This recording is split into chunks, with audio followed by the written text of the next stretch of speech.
Hello friends, welcome to JRM kitchen. இன்றைக்கி நம்மளோட இந்த வீடியோவில் நிறைய பேர் விரும்பக்கூடிய கிரில் சிக்கன் எப்படி செய்யலாம் அப்படிங்கிறது பார்க்கலாம். இது ரொம்பவே சூப்பராக வந்திருக்கு. இது இன்றைக்கி நம்ம குக்கரில் தான் ரெடி பண்ண போகிறோம். வாங்க இப்போ எப்படி செய்யலாம் அப்படிங்கிறது நம்மளோட இந்த வீடியோக்குள்ளே பார்க்கலாம். ஃபஸ்ட்டு நம்ம கிரில் சிக்கன் செய்கிறதுக்கு முழு கோழி தோல் கோழியாக வாங்கிக்கோங்க. தோல் கோழி தான் நமக்கு டேஸ்ட் அவ்வளோ சூப்பராக இருக்கும். இப்போ நான் ஏற்கனவே சுத்தம் பண்ணி வச்சுட்டேன். இது உள்ளேலாம் நல்லா சுத்தம் பண்ணி எடுத்து வச்சுக்கோங்க. இப்போ இதில் செதப்பகுதியில் எல்லாத்துலேயுமே ஷார்ப்பான கத்தியை வச்சு கட் பண்ணிக்கலாம். ஏன்னா நமக்கு அந்த மசாலா எல்லாமே அந்த செதப்பகுதியில் இறங்காது இல்லையா? இது போல் கட் பண்ணும்போது நமக்கு உள்ளேலாம் அந்த மசாலா இறங்கி நல்லா டேஸ்ட்டாக இருக்கும்.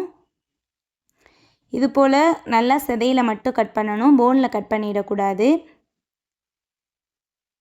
இது போல் ஃபுல்லாக சின்ன சின்னதாக கட் பண்ணி எடுத்துடலாம்.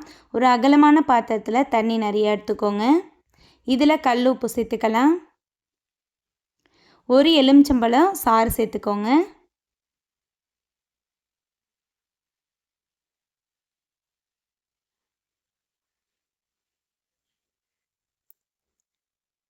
இது கூடவே அரை ஸ்பூன் மஞ்சள் தூள் சேர்த்துக்கலாம். ஒரு கரண்டி வினிகர் சேர்த்துக்கலாம். அதாவது 2 ஸ்பூன் அளவுக்கு வினிகர் சேர்த்துக்கலாம். இது எல்லாமே நமக்கு அந்த கோழியில் கிருமி எதுவும் இருந்தாலும் அந்த கோழியில் ஒரு ஸ்மெல் இருக்கும் இல்லையா? அந்த ஸ்மெல் இருந்தாலும் போயிடும், கவுச்சி ஸ்மெல்லு. இப்போ நம்ம எடுத்து வச்சுருக்க அந்த கோழியை இந்த தண்ணியில் அமுக்கி வச்சிடலாம். இது ஃபுல்லாக அமுங்குற மாதிரி ஒரு பாத்திரத்தில் இந்த தண்ணியை வச்சு நல்லா அமுங்கிடணும். இது ஒரு 10 நிமிஷம் அப்படியே இருக்கட்டும். இது அப்படியே ஒரு பக்கம் இருக்கட்டும். ஒரு பவுல் எடுத்துகிட்டு நம்ம இதுக்கு தேவையான மசாலாலாம் ரெடி பண்ணலாம். 2 ஸ்பூன் மிளகாய்த்தூள், அரை ஸ்பூன் மஞ்சள் தூள், 2 ஸ்பூன் மிளகுத்தூள் எடுத்துக்கலாம். 1 ஸ்பூன் ஜீரகத்தூள், 1 ஸ்பூன் கரம் மசாலா, தேவையான அளவு தூள் உப்பு. இது கூடவே 2 எலுமிச்சம்பழம் எடுத்துகிட்டு அதோட சாறை பிழிஞ்சு சேர்த்துக்கலாம். அதாவது இந்த எலுமிச்சம்பழத்தோட விதை இல்லாமல் சாறை மட்டும் பிழிஞ்சு சேர்த்துக்கணும்.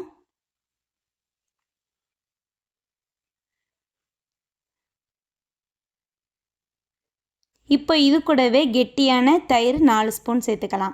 இது எல்லாமே நான் 2 கோழிக்குள்ள அளவு. நீங்கள் ஒரு கோழி அப்படின்னா பாதி அளவு சேர்த்துக்கோங்க. இதில் ஒரு கரண்டி அளவுக்கு எண்ணெய் சேர்த்துக்கலாம். அதாவது 2 ஸ்பூன் அளவு எண்ணெய். இப்போ இது எல்லாத்தையுமே நல்லா மிக்ஸ் பண்ணி விடணும். அதாவது இதில் இந்த மசாலா அதெல்லாம் கட்டி இல்லாத மாதிரி நல்லா கலந்து விட்டுக்கோங்க.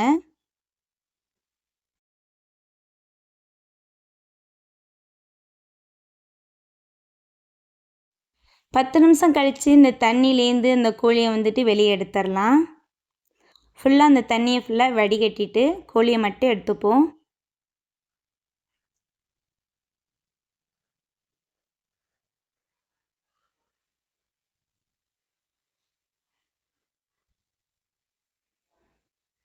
இதை வெளியில் எடுத்து ஒரு தட்டுக்கு 2 கோழியுமே மாற்றி வச்சுருவோம். இப்போ ஒரு பெரிய காட்டன் கிளாத் எடுத்துகிட்டு நம்ம எடுத்து வச்சுருக்க அந்த கோழியை ஃபுல்லாக ஈரம் இல்லாமல் தொடச்சி எடுத்துப்போம். நம்ம ஃபுல்லாக தொடச்சிட்டோம் அப்படின்னா நமக்கு அந்த மசாலா ஃபுல்லாக அப்ளை பண்ணுறதுக்கு ஈஸியாக இருக்கும். இல்லாட்டி தண்ணி நமக்கு அதில் மசாலா சேராது. இது போல் 2 கோழியுமே நல்லா ஈரம் இல்லாமல் தொடச்சி எடுத்துக்கலாம்.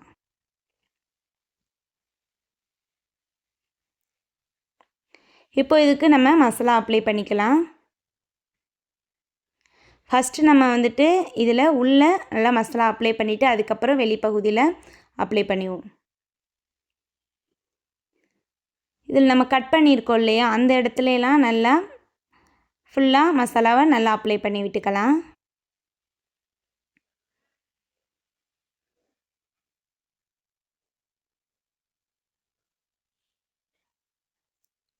நம்ம எந்த அளவுக்கு மசாலா நல்லா அப்ளை பண்ணுறோமோ அந்தளவுக்கு டேஸ்ட் சூப்பராக இருக்கும். இப்போ இது எல்லாத்துலேயுமே மசாலா நல்லா தடவிட்டு இது ஒரு 1/4 மணி நேரம் அப்படியே ஊற விட்டுறணும். அந்த கோழி இந்த மசாலா எல்லாத்தையுமே அப்சர்வ் பண்ணணும்.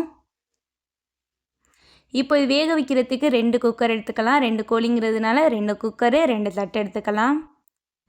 இது ஸ்டவ்வில் வச்சுட்டு ஒரு 2 நிமிஷம் மீடியம் ஃப்ளேம்லேயே வச்சுட்டு நல்லா சூடு பண்ணிக்கோங்க.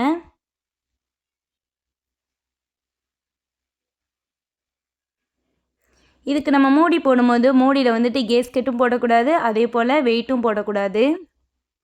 இப்போ இதை மூடி வச்சுட்டு நல்லா சூடு பண்ணிக்கலாம்.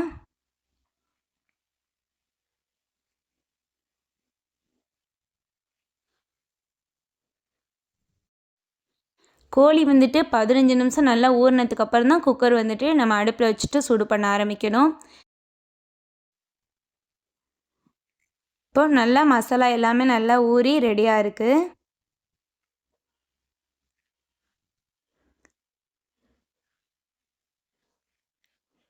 இப்போ அந்த இருக்கிற மசாலாவையும் கொஞ்சம் கொஞ்சம் மேலெல்லாம் நல்லா அந்த கேப்லெலாம் தடவி விட்டுறலாம். இப்போ குக்கர் நல்லா சூடாகிடுச்சு. மூடி எடுத்துட்டு உள்ளக்க ஒரு ஸ்டாண்ட் ஒன்று வச்சுக்கலாம். இந்த கோழி எடுத்து வைக்கிறதுக்காக ஒரு தட்டு ஒன்று வச்சுக்கலாம். அந்த தட்டுக்கும் குக்கருக்கும் இடையில சுற்றிலுமே கேப் இருக்கணும். இப்போ நம்ம எடுத்து வச்சுருக்க கோழியை உள்ளக்க எடுத்து வச்சுக்கலாம். இது வந்துட்டு இந்த சிக்கன் வந்துட்டு அந்த குக்கரில் படாத மாதிரி வச்சுக்கோங்க. இப்போ இதை அப்படியே க்ளோஸ் பண்ணி விட்டுருவோம். மெயின் வந்துட்டு நமக்கு மூடியில் கேஸ்கெட்டு இருக்கக்கூடாது, விசிலும் இருக்கக்கூடாது. இதை மூடி வச்சு 40 நிமிஷம் வேக வைக்கணும். இதுக்கு இடையில நம்ம மசாலா சேர்க்கணும். இதே போல் 2 குக்கர்லேயுமே 2 சிக்கனையும் வச்சு வேக வச்சுக்கலாம். இப்போ நமக்கு பேலன்ஸ் இருக்கிற மசாலா வந்துட்டு ஒரு பக்கம் அப்படியே இருக்கட்டும். இது வந்துட்டு நம்ம கோழியில் வந்துட்டு மறுபடியும் தடவுறதுக்கு தேவைப்படும்.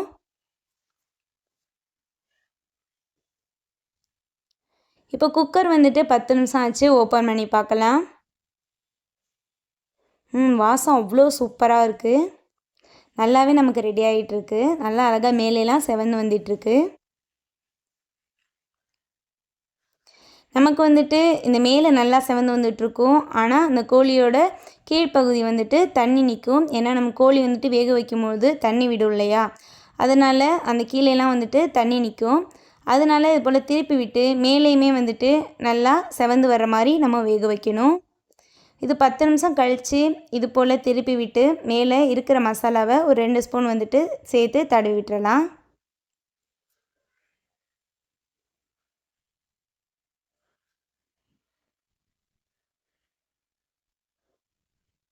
இப்போ நம்ம மறுபடியும் குக்கரை க்ளோஸ் பண்ணிவிட்டு வேகட்டும். இது வந்துட்டு கரெக்டாக மீடியம் ஃப்ளேம்லேயே இருக்கட்டும். இப்போ 10 நிமிஷம் கழித்து திருப்பி மறுபடியும் இப்படி திருப்பி விட்டுட்டு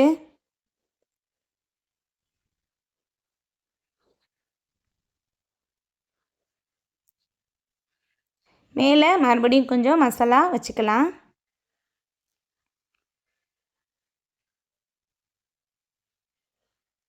இது போல் நம்ம மசாலாலாம் நல்லா தடவும் போது வந்து டேஸ்ட்டு வந்து அவ்வளோ சூப்பராக இருக்கும்.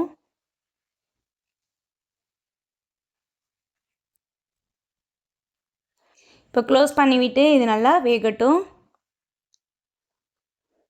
10 நிமிஷம் கழித்து திருப்பி ஓப்பன் பண்ணியிருக்கலாம். இது நல்லா திருப்பி விட்டு நல்லா மறுபடியுமே வந்து வெந்து வரட்டும்.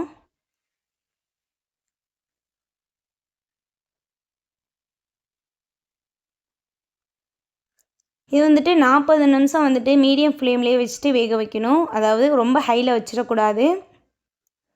மீடியம் ஃப்ளேம்லேயே வச்சுட்டு நம்ம வேக வச்சு எடுக்கணும்னா சூப்பரான கிரில் சிக்கன் ரெடி ஆகும். மேலெல்லாம் நல்லா செவந்து வருது இல்லையா, இது போல் இருக்கணும். நமக்கு சிக்கன் வந்து வெந்துருச்சா இல்லையா அப்படின்னு செக் பண்ணுறதுக்காக ஒரு 30 நிமிஷத்துலேயே அரை மணி நேரம் கழித்து ஓப்பன் பண்ணி பார்த்துட்டு நம்ம வெந்துருச்சு அப்படின்னா வெளியில் எடுத்துடலாம். இன்னும் கொஞ்சம் நேரம் வேகணும். இது க்ளோஸ் பண்ணிவிட்டு அப்படியே வச்சுருவோம். நமக்கு இன்னொரு குக்கர் வச்சுல்லையே, அதுவுமே ஒரு பக்கெட் வந்துட்டு ரெடி ஆகிட்டே இருக்குது.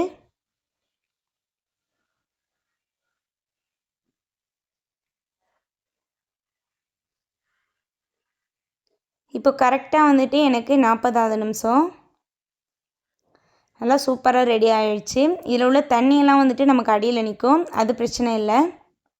இப்போ இது இறக்கி வச்சுட்டு கோழியை வந்துட்டு வெளியில் எடுத்துடலாம்.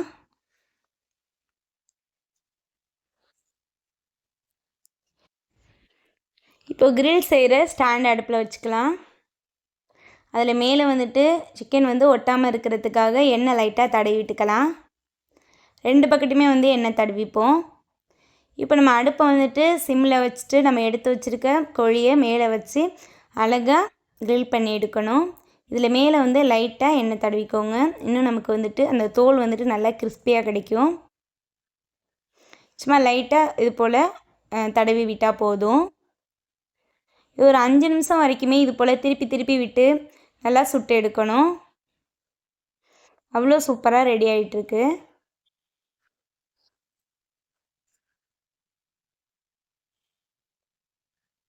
இது வந்துட்டு கொஞ்சம் செய்கிறது வந்துட்டு கொஞ்சம் டைம் எடுக்கும் தான். ஆனால் செஞ்சோன்னா அவ்வளோ சூப்பர் டேஸ்ட்டாக இருக்கும். அழகாக மேலையெல்லாம் நல்லா செவந்து நல்லா கிறிஸ்பியாக ரெடி ஆகிட்டுருக்கு.